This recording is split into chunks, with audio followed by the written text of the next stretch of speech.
നമസ്കാരം, വീട്ടമ്മാസിലേക്ക് എല്ലാവർക്കും വീണ്ടും സ്വാഗതം. ഇന്ന് നമ്മൾ വീട്ടമ്മാസിൻ്റെ എപ്പിസോഡിലൂടെ ഫിഷ് ഫിംഗേഴ്സാണ് ഉണ്ടാക്കുന്നത് എങ്ങനെയാണെന്ന് നോക്കാൻ പോകുന്നത്. അപ്പോൾ ഇതൊരു സ്റ്റാർട്ടർ ഐറ്റമായിട്ട് എല്ലാവർക്കും ഇഷ്ടപ്പെടുന്ന ഒരു സംഭവമാണ് കേട്ടോ. അപ്പോൾ അതിന് വേണ്ടിയിട്ട് ഞാനിപ്പോൾ നെമ്മീൻ്റെ കഷ്ണങ്ങൾ ഇങ്ങനെ നീളൻ കഷ്ണങ്ങൾ സ്ട്രിപ്സ് പോലെ മുറിച്ചെടുത്തിട്ടുണ്ട്. ഇതിലേക്ക് ഒരു ചെറുനാരങ്ങയുടെ നീര് പിഴിഞ്ഞൊഴിച്ച് കൊടുക്കുകയാണ്. ഇനി നമുക്കിതിലേക്ക് 1 ടേബിൾ സ്പൂൺ ഇഞ്ചി വെളുത്തുള്ളി പേസ്റ്റ് ചേർത്ത് കൊടുക്കാം. പിന്നെ ഒരു 1/4 ടീസ്പൂൺ മഞ്ഞൾപ്പൊടി, ഒരു 1/2 ടീസ്പൂൺ മുളക് പൊടി, പിന്നെ ഒരു 1/2 ടീസ്പൂൺ കുരുമുളക് പൊടി, പിന്നെ ഒരു മുട്ട. അപ്പോൾ ഇത്രയും ചേർത്തതിന് ശേഷം പാകത്തിനുള്ള ഉപ്പും കൂടി ചേർത്ത് കൊടുക്കുക.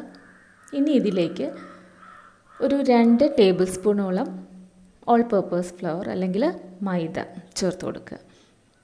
ഇനി ഇതെല്ലാം കൂടി നമുക്കൊന്ന് നന്നായിട്ട് പുരട്ടി മീനിൻ്റെ കഷ്ണങ്ങളിൽ നന്നായിട്ട് പുരട്ടി യോജിപ്പിച്ച് ഒരു 30 മിനിറ്റോളം മാരിനേറ്റ് ചെയ്യാനായിട്ട് മാറ്റി വയ്ക്കാം.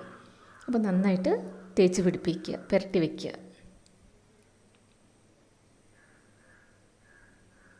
അപ്പോൾ എല്ലായിടത്തും നന്നായിട്ട് മിക്സ് ആയിട്ടുണ്ട്. അപ്പോൾ ഇത് നമുക്കൊരു 30 മിനിറ്റത്തേക്ക് മാരിനേറ്റ് ചെയ്യാനായിട്ട് മാറ്റി വയ്ക്കാം.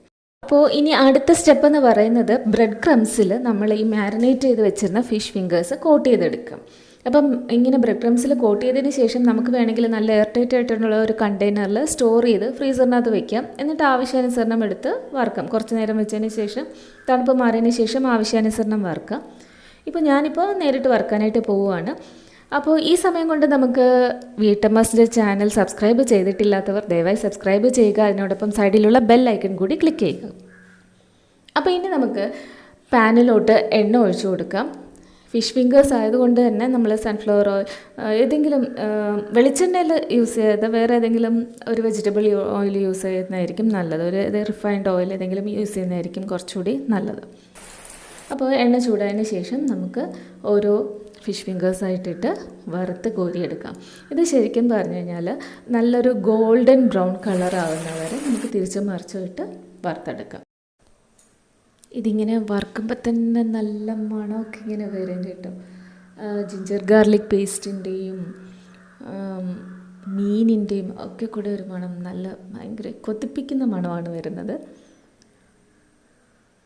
അപ്പോൾ ഇത് ഒരു സൈഡ് നന്നായിട്ട് മൂത്ത് കഴിയുമ്പം അടുത്ത സൈഡ് തിരിച്ചിട്ട് കൊടുക്കുക. അപ്പോൾ എണ്ണ തീ ഒന്ന് ചൂട് കൂട്ടുകയും കുറയ്ക്കുകയൊക്കെ ചെയ്ത് കൊടുക്കണം. കരിഞ്ഞു പോകരുതെന്ന ഉള്ളിലകത്ത് മീനാണ് ഇരിക്കുന്നത്. അപ്പോൾ അത് നന്നായിട്ട് വെന്ത് വരികയും വേണം. അപ്പോൾ നല്ല ഗോൾഡൻ ബ്രൗൺ കളറായി കഴിയുമ്പോഴത്തേക്ക് നമുക്ക് ഫിഷ് ഫിംഗേഴ്സ് എല്ലാം എണ്ണയിൽ നിന്ന് കോരി മാറ്റാം. അപ്പോൾ നമ്മുടെ ഫസ്റ്റ് ട്രിപ്പ് ഫിഷ് ഫിംഗേഴ്സ് എല്ലാം റെഡി ആയി കഴിഞ്ഞു. അപ്പോൾ ഇത്രയേ ഉള്ളൂ സംഭവം. എത്ര എളുപ്പത്തിൽ നമുക്ക് ഉണ്ടാക്കാനായിട്ട് പറ്റും. ഇതുപോലെ നമുക്ക് ബാക്കി നമ്മൾ ബ്രെഡ് ക്രംസിൽ കോട്ട് ചെയ്ത് വെച്ചിരിക്കുന്ന ഫിഷ് ഫിംഗേഴ്സും കൂടി എണ്ണയിലിട്ട് വറുത്ത് കോരിയെടുക്കാം.